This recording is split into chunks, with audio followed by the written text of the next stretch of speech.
So, this dark place, you say it's terrifying, but you can't stop going there. Yes, Why not? because I am addicted to the feeling, I think.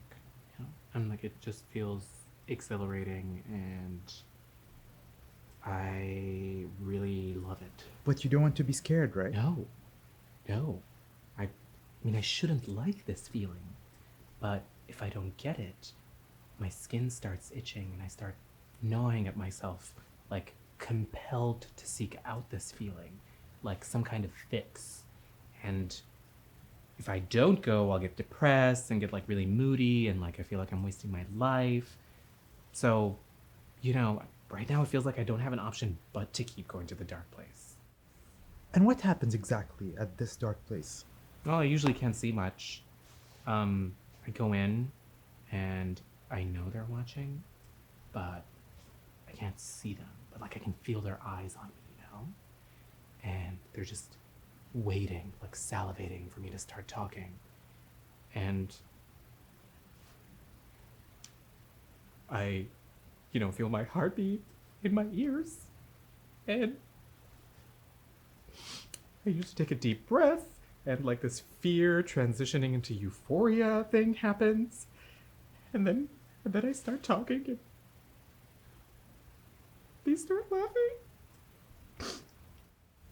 And that makes you feel bad, worthless, like you're a piece of human trash wearing some second-hand cheap clothing? No. It makes me feel the opposite. Makes me feel great, like I'm doing the right thing. It makes me feel like I was kind of born to do this. It's just it. Let me ask you this. What would happen if they don't laugh? Interesting. Take your time, take your time. And do you know these people? The people in the dark place? No.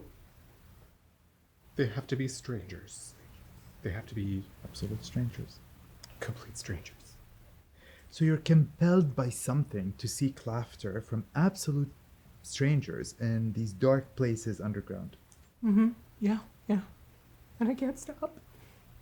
It started off as like a weekly thing, And then before I knew it, I was doing it 3 times a week. I was lying to my boss and not showing up to my job. It's just taking over my life and I need help. And Zaid, I'm just taking a look here at your intake form, and under the list of medications under allergic to, you wrote bullshit. Tell me more about this. Right.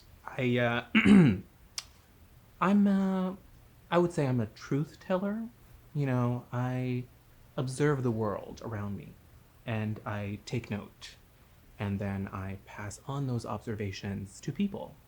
You could say that, everybody thinks it, but I say it, if you know what I'm saying. On a good day, they find 70% of what I said hilarious. On a great day, 100%. But there are some days where it's 0%.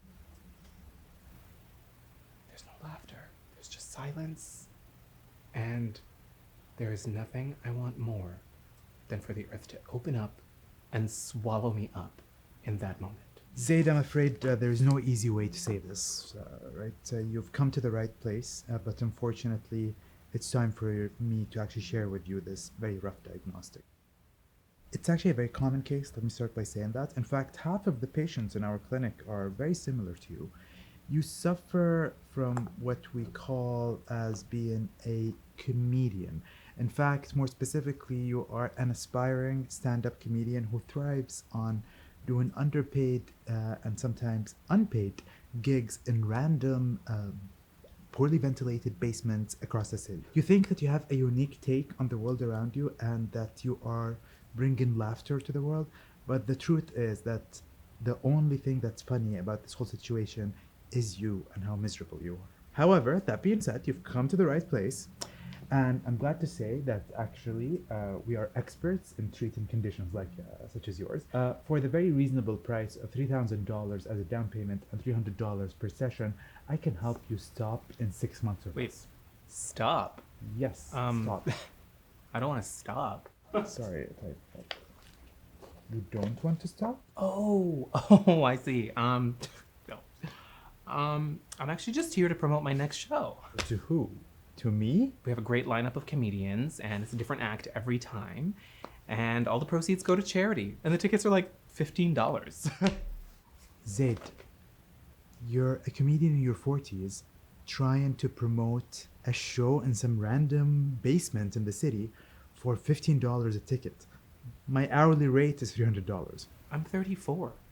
Okay, so you're also an aging comedian, absolutely in denial. I mean, I wear sunscreen. Well, evidently it's the cheap kind. What kind of therapy is this?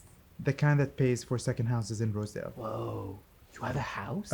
Look, Zaid, unfortunately our time is up. This will be $300 and we don't validate parking. Thank you so much for coming. Oh, it's okay. I took the bus.